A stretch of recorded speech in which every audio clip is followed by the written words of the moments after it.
Assalamualaikum warahmatullahi wabarakatuh. Halo semuanya, nama saya Vivi Mariska, jurusan Bimbingan dan Konseling Islam, semester 6, Fakultas Usuluddin Adab dan Dakwah.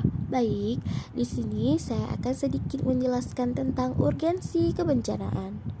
Bencana alam merupakan salah satu peristiwa alam yang sangat potensial untuk terjadi di hampir seluruh Indonesia yang dapat mengakibatkan dampak besar bagi populasi manusia. Selain aspek fisik, bencana alam juga dapat menyerang mental manusia. Salah satu dampak dari bencana alam yaitu trauma. Salah satu yang dapat memberikan pelayanan atau tanggapan pasca bencana adalah konselor. Aspek fisik menyangkut keadaan lingkungan alam di luar manusia. Contohnya, bentuk muka bumi, perairan, keadaan udara, tumbuhan, dan hewan, serta semua fenomena alam yang dapat langsung diamati. Aspek fisik ini dibagi lagi menjadi aspek biotik atau manusia, vegetasi, dan hewan, dan aspek non-biotik atau tanah, perairan, dan iklim. Yang pertama itu ada aspek fisik geografi.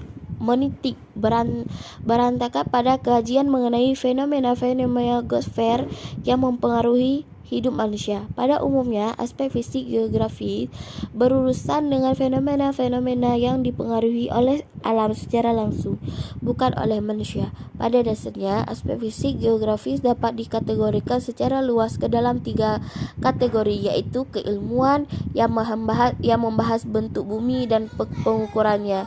Yang kedua, selain itu juga mempelajari unsur biotik atau flora dan fauna serta makhluk hidup, unsur abiotik atau cuaca, tanah, batuan, dan mineral.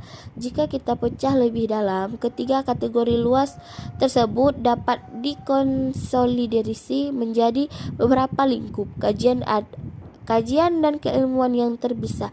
Berikut adalah beberapa contoh lingkup kajian geografi yang termasuk ke dalam aspek fisik. Yang pertama, aspek sosial. Selanjutnya itu aspek sosial. Seluruh masalah sosial, budaya, dan ekonomi yang terjadi karena adanya aktivitas serta kreativitas manusia di permukaan bumi. Beberapa hal yang dikaji dalam aspek sosial antara lain aspek ekonomi, aspek sosial, politik, dan budaya. Ada aspek lain selain aspek fisik. Kajian geografi pula mengakup aspek sosial. Geografi mengkaji manusia yang hidup di dalamnya dari keterkaitan dengan fenomena yang terjadi di geosfer. Aspek sosial pula meliputi aspek politik, antropologis, ekonomis, dan aspek yang berhubungan dengan kebudayaan atau pola hidup manusia. Yang pertama, aspek sosial. Aspek ini membahas tentang hal yang berkenaan dengan unsur adat istiadat, tradisi, komunikasi, kelompok masyarakat, dan lembaga-lembaga sosial. Yang kedua, aspek ekonomi. Aspek ini membahas tentang hal yang berkenaan dengan unsur pertanian, pertambangan, perkebunan, perikanan, perdagangan, industri, transportasi, dan pasar. Yang ketiga, aspek budaya. Aspek ini membahas tentang hal-hal yang berkenaan dengan unsur agama, pendidikan, kesenian, dan bahasa. Yang keempat itu aspek politik. Aspek ini membahas mengenai hal-hal yang berkenaan dengan unsur pemerintahan terjadi ke dalam kehidupan di masyarakat.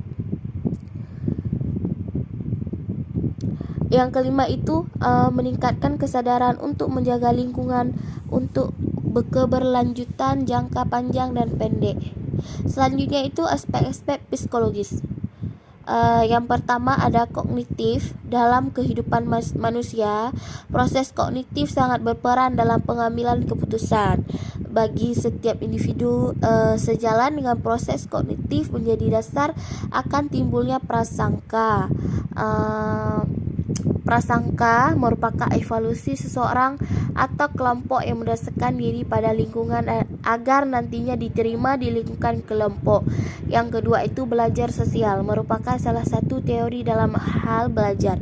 Dalam setiap pembelajaran yang dilakukan yang perlu diperhatikan, setiap pembelajaran itu terjadi melalui model atau contoh.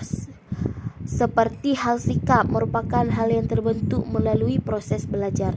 Yang ketiga itu motivasi, memandang prasangka sebagai sesuatu yang dapat memenuhi kebutuhan seseorang atau kelompok untuk mencapai kesejahteraan. Yang keempat, pengamatan hasil pembuatan jiwa secara aktif dan penuh perhatian untuk menyadari adanya perangsang. Yang kelima itu ingatan, merupakan kemampuan jiwa untuk memasukkan atau learning, menyimpan, retention, untuk menimbulkan kembali, remembering, hal-hal yang lampau. Selanjutnya emosi. Crow and Crow dalam Sombor 2003 mengartikan emosi sebagai suatu keadaan yang bergejolak pada diri individu yang berfungsi sebagai inner terhadap lingkungan untuk mencapai kesejahteraan. Yang terakhir itu ada hubungan interpersonal. Search dalam menyebutkan bahwa hubungan interpersonal adalah bila dua orang individu menjalani hubungan. Kehidupan individu akan terjalin dengan orang lain. Apa yang dilakukan oleh yang satu akan mempengaruhi yang lain. Proses penemuan kebutuhan manusia membentuk hubungan dengan orang lain. Adapun kebutuhan yang dimiliki oleh manusia seperti kebutuhan fisiologis atau makan dan minum, kebutuhan rasa aman dan perlindungan, kebutuhan kasih sayang, kebutuhan penghargaan diri orang lain, kebutuhan dari mempengaruhi hubungan, kebutuhan kita tidak lepas dari orang lain karena kodrat kita sebagai makhluk sosial di mana pula interaksi sosial. Banyak itu yang bisa saya sampaikan. Lebih dan kurang, assalamualaikum warahmatullahi wabarakatuh.